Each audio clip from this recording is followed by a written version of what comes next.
So I have some prepared remarks that I'd like to put on the record. And I thank you. Thank you, Ray. I serve as chair of City Council's Committee on the Environment and Sustainability. So it's an area I care a lot about. It's an area I don't know a lot about, and I'm still on my learning curve. Okay? So we need to welcome you to City Hall, and as a former teacher, this is a test. What's the largest municipal building in the United States? Larger than the United States Capitol in D.C. This building. That would be our own City Hall. Did you know that? Absolutely. So we're delighted to welcome you to the largest municipal building in the United States. As I stated, I serve as chair of City Council Committee on the Environment, and I'm thankful that I'm joined here this evening with one of my staff team members, Jason Lewis, who also cares very much about the environment. And efforts like this don't happen without partners. So we need to salute and say thank you to Penn Environment and the Clean Air Council. As a team, all of us, all of you, have consistently demonstrated considerable leadership, the word is leadership, on these issues surrounding the environment and sustainability.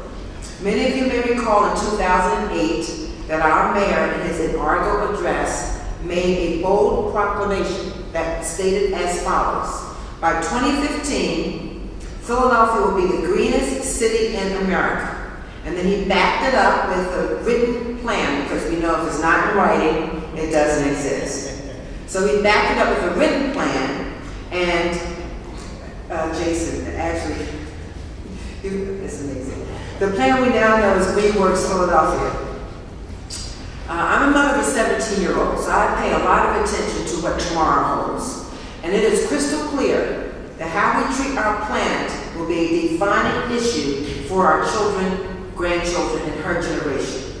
Tonight, I'm going to listen upstairs as we shine a spotlight on a very real issue. Contrary to popular opinion, climate change is real. It's not a myth. Climate change affects us now. But what really matters is the impact it will have on our children and grandchildren long after we are gone. And if we're paying attention, we can see the impact it's having in states and cities across the country, can we not? The beauty of bureaucracy is everybody is entitled to their own opinions, but no one is entitled to their own facts. Carl Sagan, a famous scientist, had the following to say, and I quote, "Anything you're interested in is not going to happen if you can't breathe the air and drink the water. Don't sit this one out, do something," end quote. So your attendance tonight signifies A, that you care, you're giving your personal time, and your presence absolutely says that you're stepping up to the plate to do something. As legislators, we do not profess to know it all, and in fact, those who do, be mindful. Be scared. Therefore, it behooves us always to do the homework and listen to the experts, those who studied this issue, community leaders who care, and stakeholders who live and breathe a particular issue. I have enormous respect for those who zero in like a laser beam on a particular issue. We'll listen to the testimony, and as is a standard practice in my office, when we see opportunities for legislation, we will confer with the leaders of tonight's effort and then sort out how and what we can do next. The housekeeping rules are as follows, so that we can stay in touch with you, because our office is not doing too bad in passing legislation that affects this world that we care about. So we will always need you to state your name. Do we have recording? Oh, we have terrific. And to ensure that all voices are heard, we want to ask you, as best you can, to limit your testimony to 2 minutes. And so in closing, I'll quote, I have 2 here from people who I have enormous respect and admiration for, and whose voice never goes out of style. Margaret Mead said, and I quote, "It was not until we saw the picture of the earth from the moon that we realized how small and how helpless this planet is, something we must hold in our arms and care for forever." And then the late great President John F. Kennedy said it best, "The supreme reality of our time is the vulnerability of our planet." That says it all.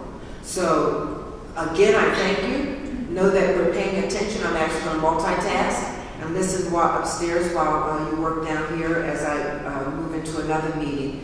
And let us know something we don't see in terms of legislative opportunity, because it's clear that education, some folks have to hear things 7 times. Did you know that? That children have to hear some things 7 times before they get it, and sometimes it is the same for adults. So we have to keep batting the horn to awaken the awareness that climate change is real, it's not a myth. Thank you very, very much for the opportunity to offer a few remarks. Thank you.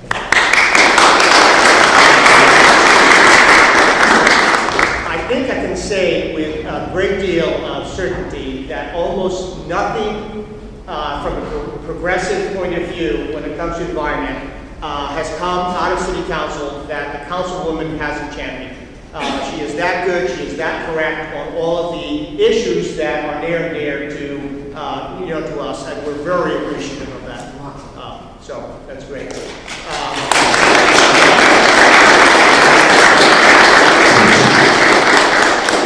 So now that I've been told by a higher power that I only have 2 minutes, I'll go through this very, very quickly. I feel like a lounge singer.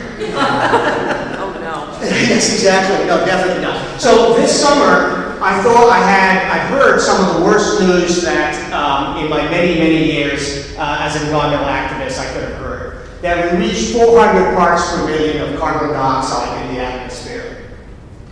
400 parts per million in the carbon dioxide in the atmosphere.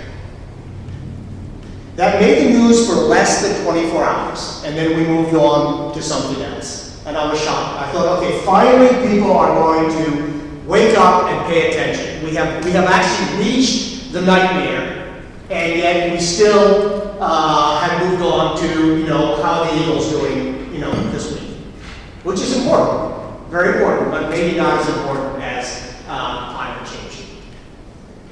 Thank you all for coming tonight. I know you're all really busy, but I really appreciate it. We're talking about the proposal by the U.S. EPA to regulate carbon emissions, carbon dioxide, from new coal burning and gas burning power plants. It's really important. The EPA recently was given the authority to regulate carbon emissions and has done so for automobiles. But so far, even though the EPA regulates all sorts of pollution emissions from coal-burning power plants, it has not yet addressed the issue of carbon emissions. This is the first step. There is, and just so you know, we are feeling the effects of climate change now. We've seen, the terrible storms. We've seen the heat island effect in urban areas. We've seen the sort of migration of bugs and what have you from sort of southern states into the Middle Atlantic and up into the Northeast. It's here. It's happening. We need to address it. Of particular interest to people in Philadelphia, of course, is that the warmer our summers are, the more that we have an ozone problem, a smog problem. There's a direct correlation between hot, sunny days and the ozone smog. And so for a couple of statistics, in 2013, there were 32 days where it was so hot that the pollution from cars and industry baked into toxic smog. On those 32 days, leaving the house was dangerous for Philadelphia's 34,703 children with asthma. On those 32 days, it was dangerous for the 110,641 adults with asthma. For 345,000 Philadelphians under 18 whose lungs are not fully formed, it was dangerous. And for 186,000 Philadelphians over 65, and no, I'm not yet there, who already are dealing with the stress of extreme heat, the air was dangerous. There are a lot of studies out there that sort of confirm the health impact of ozone smog, and so I'll skip all that. But I want to talk to you about what this is really about today. This is not about convincing the EPA that carbon pollution is bad. They know that. they understand, they get it. It's about demonstrating to those elected officials that we are paying attention. We care about this issue. The time has come to follow elected leaders like Councilwoman Reynolds-Brown and be a leader on this issue. It's about telling our representatives that we want them to stop taking money from fossil fuel corporations that are influencing their decisions. When the industry and the politicians they've paid for it claim that environmental regulations are hurting business, we need to say that industry and their deep pockets are hurting us as individuals. I'd like you to meet some of the people tonight that are going to listen to your testimony and make sure that EPA hears your voice. The first is an old friend of mine, Bergey, a longtime friend of mine, may I say, Joy Bergey, who's the Federal Policy Manager for Penn Future, an organization that the Clean Air Council works very closely with. Next to her is Doug Hunt, who is a board member and project leader of the Interfaith Power and Light. Next to him is Matt Walker, who's outreach director at the Clean Air Council. And next to him is Jen McIntyre from Mom's Clean Air Force. To address the EPA, the Environmental Protection Agency, which I really respect, whose work I have seen, the positive effects of that work I have seen within my lifetime. And also to represent my church, actually, Chestnut Hill United in Chestnut Hill. And mainly, I'd like to say that, first of all, let me tell you who I am. I'm Tony Dan, and I'm a man who's a hair short of 50 years old. I live here in Philadelphia. I'm married. My partner and I have a 7-year-old child. I'm a resident of Philadelphia, and I'm a Christian. I'm also a truck driver, and I work for a major corporation, which needs to be anonymous, because I'll say that you cannot appear in public and make a statement you wearing their colors. Our congregation has been working on environmental issues for more than 20 years. I'm very proud of that. Recognizing that we have only one earth, and that we are called by our faith to protect that. It's what we call, quote, being a good steward of the environment, of the land, or of creation. And that's extremely important. Because honestly, this is the, two of the lessons of Genesis. And I promised my colleague I would not make this into a Bible study. Now, there's actually 3 lessons. The first one I will not talk about, it's the most important one. But the second one is this. By our hands, we suffer the consequences of what we do. So there's consequences for our actions or our inactions. The second lesson is this. We, that means humanity, are out of sync with creation. As a result, we are charged by God with fixing what we have broken. Chestnut Hill United Church is a part of there's 2 basic Protestant denominations and congregations that have gotten together. The United Methodist Church and the United Church of Christ. And both of these institutions have long recognized the importance of protecting the environment. It's part of being good stewards of the land. And it's easy for me to talk about large abstract issues by talking about, rather than the macro, looking at the micro. So let me give you an example. If you indulge me for a moment, I own a vehicle, I drive a car. My community, i.e. the state of Pennsylvania, dictates to me that I must be a good steward of my vehicle. Providing my vehicle with fuel on a regular basis does not amount to being a good steward of my vehicle. There are other things that I must do failure to do that, the best case scenario is that I have an uncomfortable experience with my vehicle. The worst case scenario is that I create a situation where I injure myself, or I kill or injure my loved ones, or even worse, the loved ones of other people, other people's sons and daughters, etc. So it is a priority. And also, the state does not allow me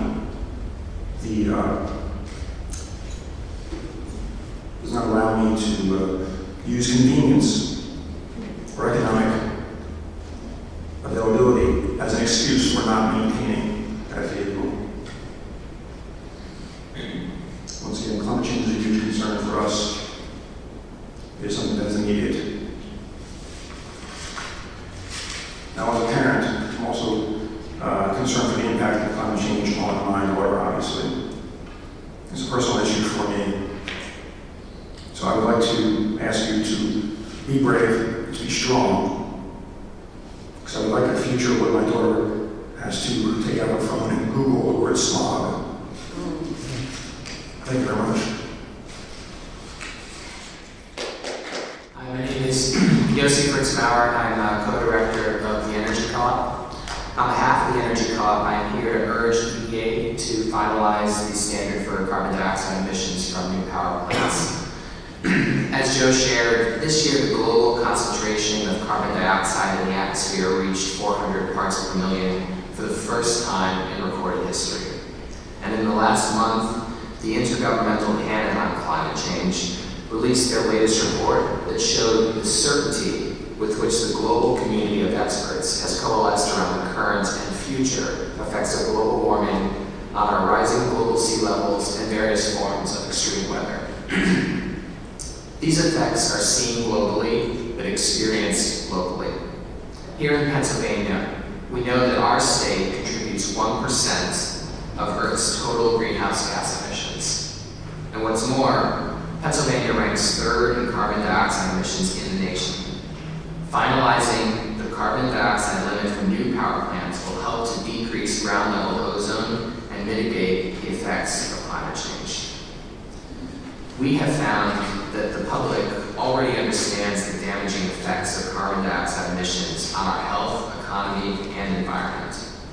Founded in 1979, the Energy Co-op is a local nonprofit, member-owned cooperative with over 6,600 members in southeastern Pennsylvania. We are the longest continuously serving competitive electricity supplier of the residential and small commercial markets in southeastern Pennsylvania.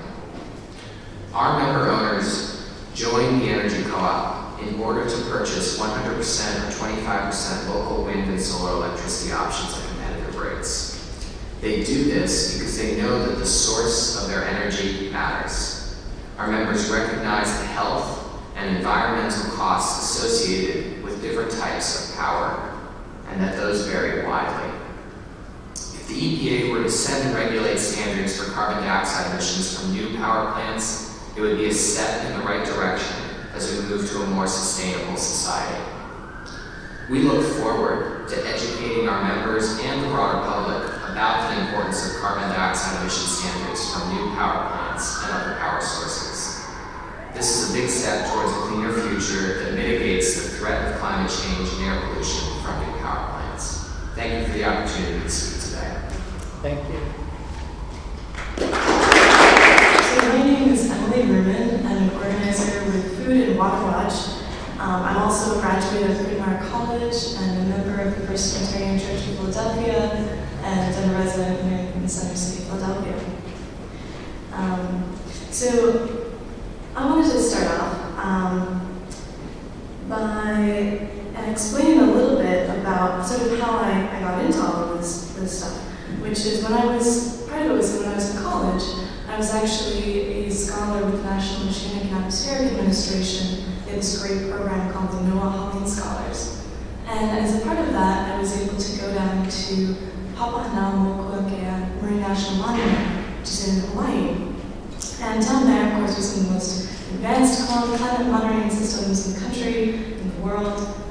And what I learned by working there, I was interviewing a lot of the NOAA climate scientists, And working with these people, of course, who not only live on an island, on an island themselves, but also work closely with a lot of other island nations. And I found that people there have known about this for decades. That climate change is not new. The science has been there for so long. And that was really when I learned that this is a political issue. That it wasn't that we hadn't had the science, it wasn't that it wasn't clear, it was that we had been clearly denying the reality that we were facing. And that's why I'm so excited that this carbon emission standard is under consideration. I think this is just a really critical issue and one that's long, long overdue. So when I was a student at Bryn Mawr College, I came to study environmental justice. I studied some in Camden, and I was looking particularly at the waste issues there, but also the pollution issues in the city.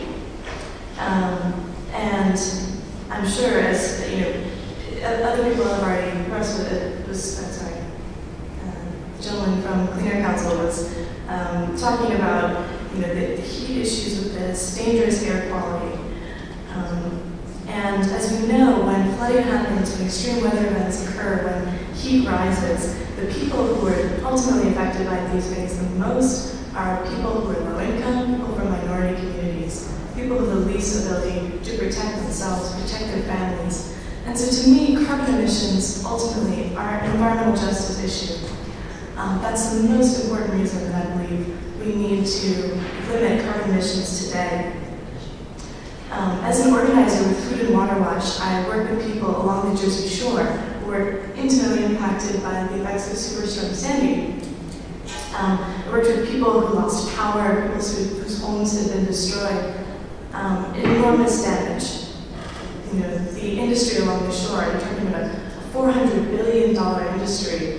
As Governor Christie says, one that we can't risk by creating, by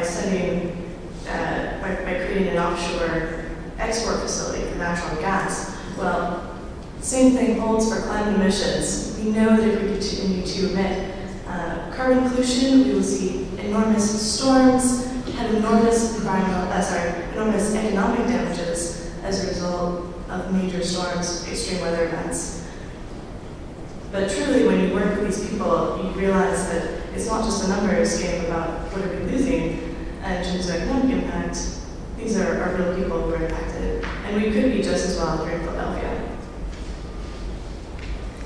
I also attended the New Jersey Environmental Justice Alliance conference, which had a special conference on Superstorm Sandy. Similarly, that was the real takeaway from this conference was that the environmental justice movement is deeply concerned with climate change, deeply affected by carbon emissions. It's low-income and minority communities that will be hardest hit by climate disaster, and that's why it's imperative that we prevent further carbon emissions, and we need to limit what's going on in power plants.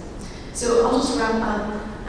If Philadelphia is truly to be the next great city, which we all hope and want it to be, a more equitable, strong, stable, and sustainable city, we need CO2 carbon emission standards for new power plants. Thank you so much. Thank you. It's a real pleasure to be here and to follow the speakers who have already said so many important things. My name is John Braxton. I am a biology teacher at Community College of Philadelphia with a master's degree in ecology, which I try to teach there as much as I can. I'm also a union co-president of the Union of the Faculty and Staff Federation of Community College of Philadelphia that represents the faculty and staff there. And I'm also here as a grandfather. So I want to say a little bit about how each of these roles that I play impacts on my view of climate change and therefore these EPA regulations. First of all, as a biology teacher and an ecologist, to just reiterate what was said earlier, the climate change is real. It's not a theory, it's not something that might be true. or if it's a theory in the sense that the theory of gravity is a theory. Most of us trust it, and it should be treated as seriously as that. And climate change is insidious because the worst effects of it will take place, if we can't stop it, they will take place a long time from now, 50 years, 100 years from now, but at that point it may well be too late to stop it. So we actually have to trust the science here and make decisions now about what the future will bring if we try to ignore it. And climate change is really a disaster that's unfolding, and it will displace, because of rising sea levels, because of superstorms, it will displace literally billions of people. And where do those people go? Well, they go to higher ground, obviously. And that higher ground is already occupied. So it puts increasing pressure for us to figure out how to feed, clothe, and house the 9 billion people that will be on this planet by 2050. And we're already having trouble doing that adequately. So it puts tremendous strain on the environment to have a smaller amount of livable land, a smaller amount of arable land with a growing population. The other thing that I wanted to speak to then has to do with my role as a union co-president. And unions exist, as you know, to try to fight against economic injustice. And there's an important link here between economic injustice and climate change, as was referred to earlier, that the people that will be hit hardest by climate change will be the poorest people. And so that in itself is a moral issue, but it's also an issue for those of us that aren't among the poorest people, because what happens when people get desperate, when their economic status is seriously threatened, then they turn to terrorism, they turn to war. And so none of us is really safe from the effects of this, even if it seems like we're in relatively good shape financially. And as a grandfather, this is not the kind of world that I want to bequeath to my grandson. I want him to have a better world than that. And therefore, we have to take these steps now. And the EPA has a chance by these regulations to try to at least start the process of slowing down this runaway train. And that really is what it's like. I think it really is like a train that's barreling downhill, and we have a chance to stop it. It's not going to be easy to stop it, and frankly, these regulations are, I think, just the first baby steps towards stopping it.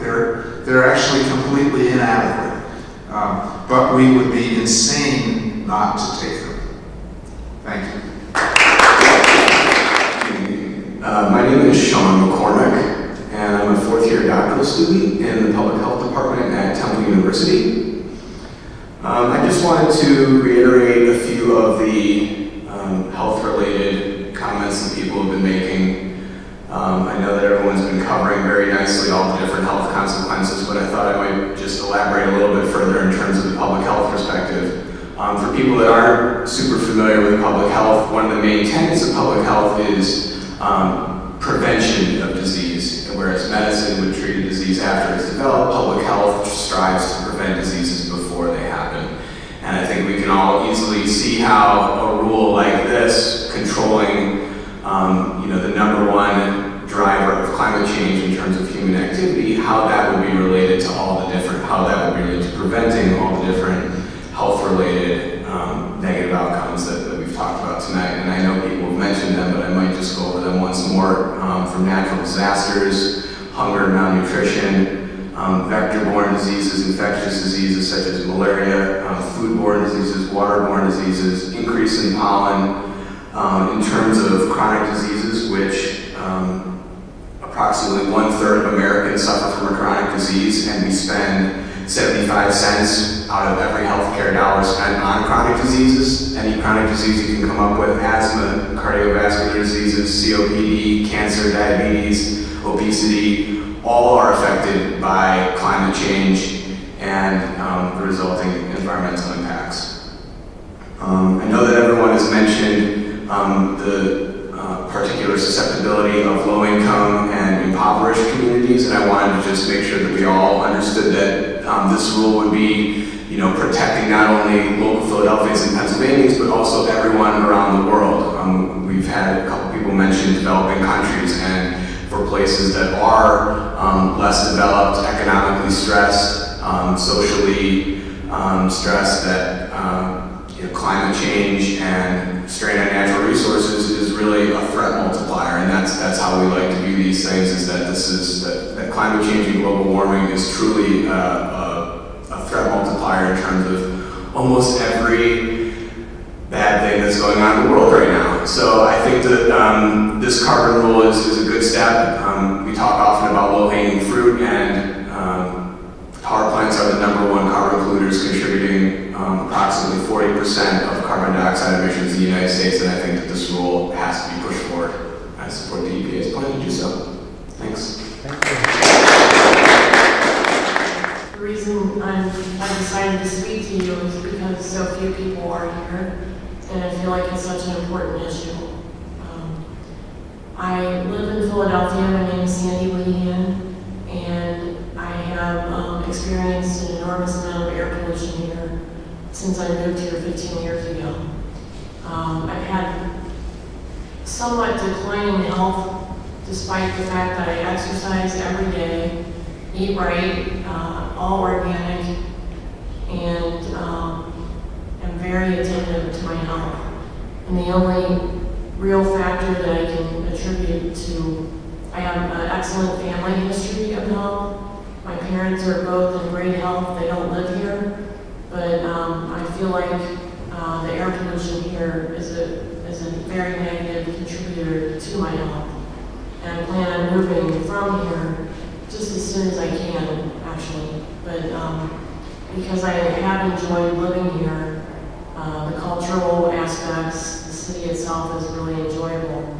But the feeling of like the last 2 years having colds that never go away, and going out to take a walk and smelling some foreign kind of substance in the air that you just can't imagine where it's from, and having that happen on a regular basis, waking up in the middle of the night and your air conditioner is bringing in a smell that you know isn't anything that is from nature, it's a chemical of some kind.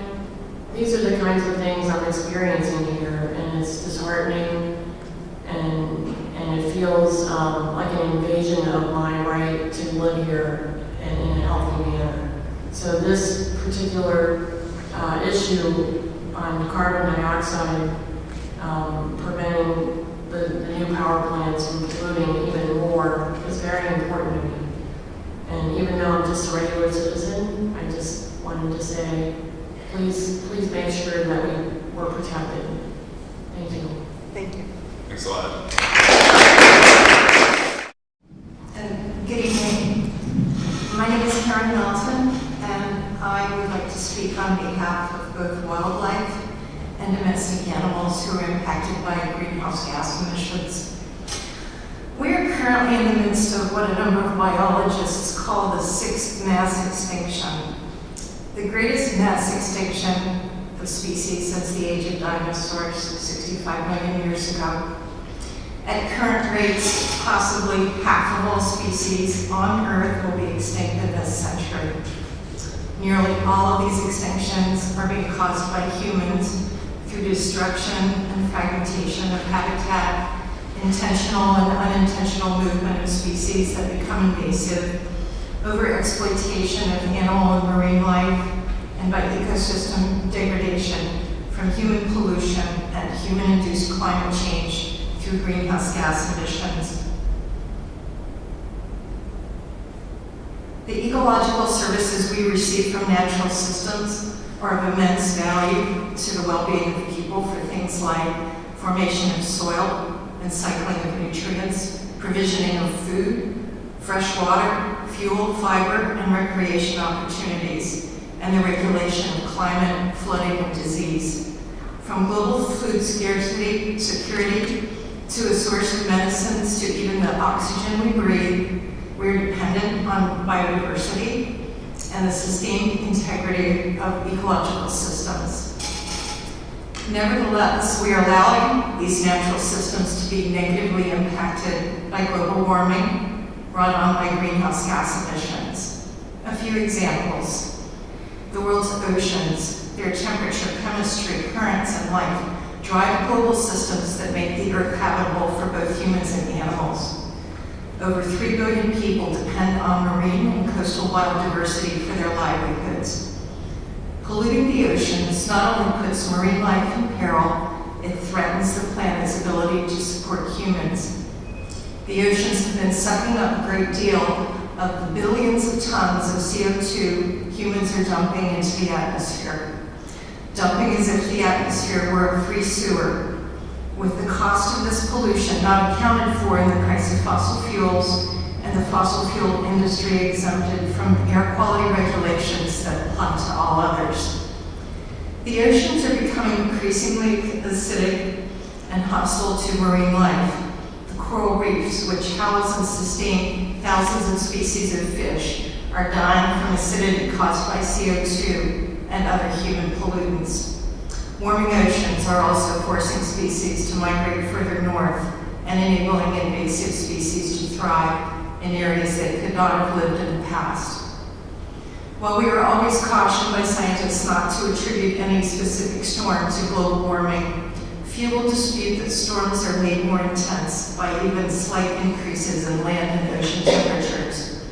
Freakish weather does not always take the form of stronger hurricanes, worse droughts, and forest fires. But when it does, you can be sure that any event that kills humans and destroys houses is doing far greater destruction to wildlife and habitat in that area.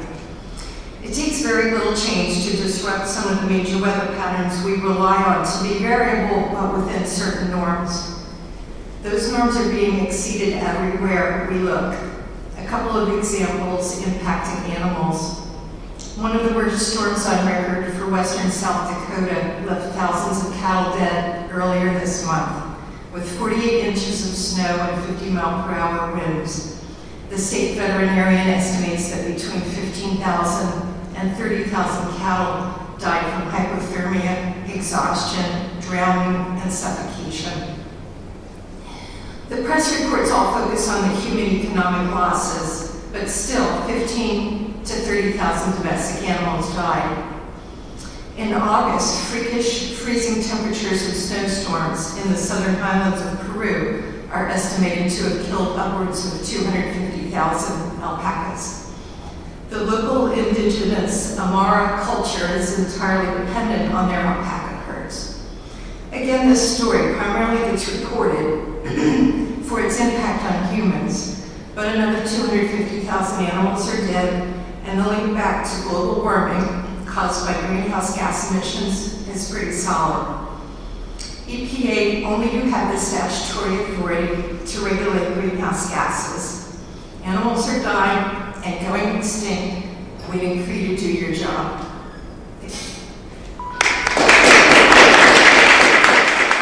Hello, my name is Erin Kelly, and I thank you for the opportunity to speak at the hearing. I'm here today as a citizen of Philadelphia and of Pennsylvania, and I'm somewhat less prepared to speak than I would have liked to be, but nevertheless, this issue is very important to me, and so I want to take advantage of the opportunity. I'm here to support that the proposal of President Obama to limit how much pollution is allowed to be released into the atmosphere for new coal-fired power plants. And I also agree very strongly with his proposal in his speech earlier this summer in June about those regulations being proposed for existing coal-fired power plants as well. And I agree with the gentleman earlier who said that that's really just the tip of what needs to be done. It's really not enough, but nevertheless, it's essential in order to start taking the action that's necessary to prevent the worst effects of climate change, as so many people have spoken about, and the humanitarian health impacts, wildlife, as Karen just spoke about. I'm also speaking as a public school teacher, and professor or PhD student from the public health department at Drexel was speaking a little while ago about the fact that 75 cents on the dollar is spent on healthcare costs for chronic diseases, one of them being asthma. And it really has saddened me. I've taught in the public school district of Philadelphia for 12 years, and I've had so many students with the chronic disease of asthma, and the recent tragedy of a 6th grade girl having passed away from complications from asthma is just one example of how this is affecting children as well as adults, and how legislation like this, if it's passed, can help reduce those terribly harmful and tragic effects. And I guess I would like to just say a few words also about the fact that up until this point, 90 million tons of carbon pollution have been dumped into the atmosphere on a daily basis. And the consequences of this pollution are undisputed by the majority of the world's climate scientists.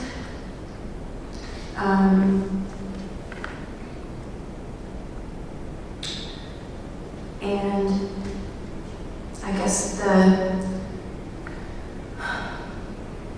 the cost of carbon, there needs to be a price put on that. And this is one way to ensure that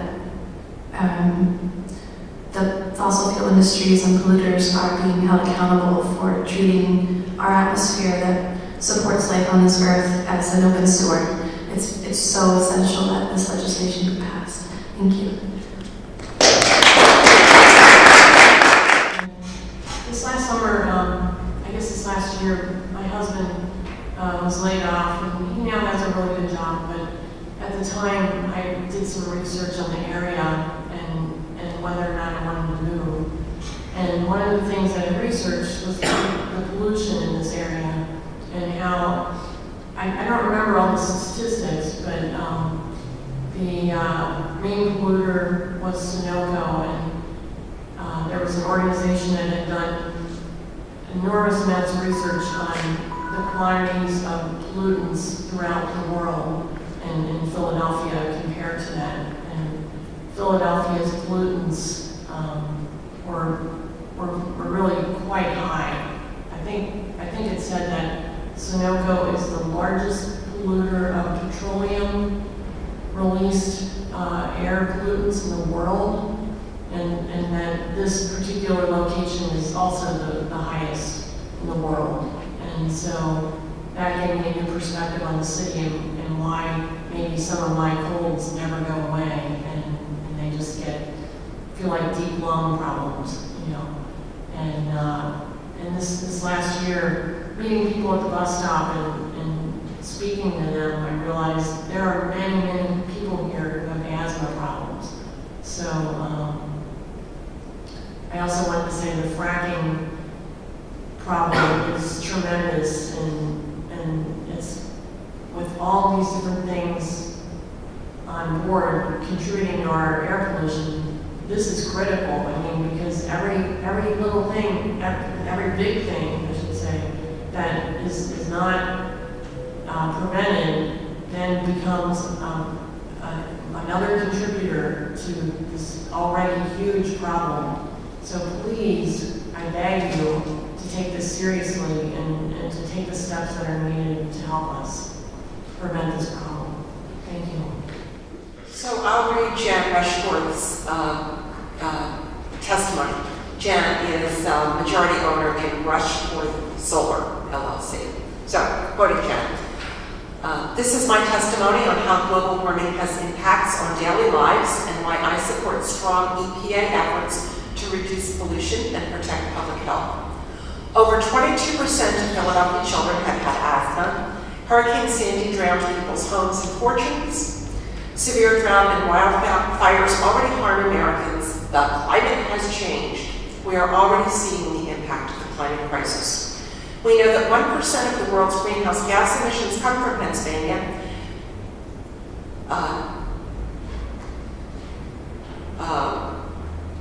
We're best if we're under 350 parts per million CO2 in the global atmosphere, but have passed 400 parts per million, and the time for action has passed. A lady just shared with me that her son advises his peers not to have children because the world will be so bad for the next generation. We must do better. Continuing Jen. As a small business owner and as a human who cares deeply about fellow people surviving the climate crisis, we are already experiencing climate change, and the EPA needs to do all it can to reduce pollution and protect human health. I also see a revenue-neutral carbon fee or tax, along with a dividend, returned to the public as the very best solution. A steadily increasing carbon tax and dividend with a carbon fee at the mine or wellhead corrects a market distortion in the free market that lets dirty energy pollution continue for free. The carbon fee makes dirty energy more expensive and helps businesses to plan with predictability. We all need to get serious about clean, renewable energy and conservation. No new government bureaucracy is needed. A carbon fee and dividend can be revenue neutral, which supports the no new tax pledges made by some legislators. A steadily rising tax on carbon-based fuels that returns revenue to the public is a market-based solution favored by a number of conservatives, like George Shultz, who was Secretary of State under President Reagan, New York Times editors on both political sides, economists, etc. Thank you for your time and consideration. That's from Jan Rushforth. And I would like to speak on behalf of Penn Future. There's a wonderful new report that was just issued last Friday that speaks to some of the economic misinformation that's been perpetrated about the cost, the presumed economic cost of regulating carbon. The World Resources Institute just put out a piece that looks specifically at Pennsylvania. World Resources Institute is a nonpartisan think tank, very well respected in Washington. And what they did was to examine opportunities for reducing carbon dioxide emissions from coal power plants here in Pennsylvania to see if it's going to be such an unattainable goal that some of the fossil fuel folks would want us to believe.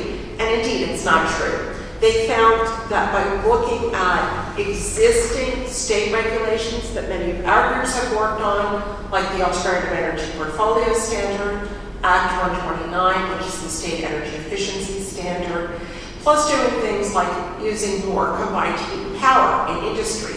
You know what? That's an economic easy sell. Many businesses do that already because it makes sense. Using more efficient natural gas plants and increasing coal plant efficiency, the clean plants that will be left, can easily bring the state of Pennsylvania into compliance with these proposed federal standards. So when you hear somebody say we can't do this, it's just not true. We can do it. We can have better jobs and much healthier people. Thank you. Thanks, EPA. I really don't have anything prepared, and I have been moved by a number of the speakers, the children in particular. Just name again. I'm Reverend Douglas Hunt. I'm on the board of Pennsylvania Interfaith Power Line. When new EPA Administrator Gina McCarthy announced these proposed rules, she, I think, was the first EPA administrator I'd ever heard say what she was doing was addressing a moral issue. And I want to say that this is not an environmental issue. It's not an economic issue. or a political issue. It is an existential issue, and it means that it's about the existence of our children and grandchildren and how they will be able or be forced to live. And I think that I feel, and I work, and I know that many of you do, with a sense of moral outrage that more is not being done to protect the future of our children. And I want to thank you for taking your time and your energy and your thoughts to be here today, and encourage you to share those thoughts and feelings with your friends, your neighbors, and ask them to contact their elected officials, because they are the ones who hold the key to getting things done. Thank you.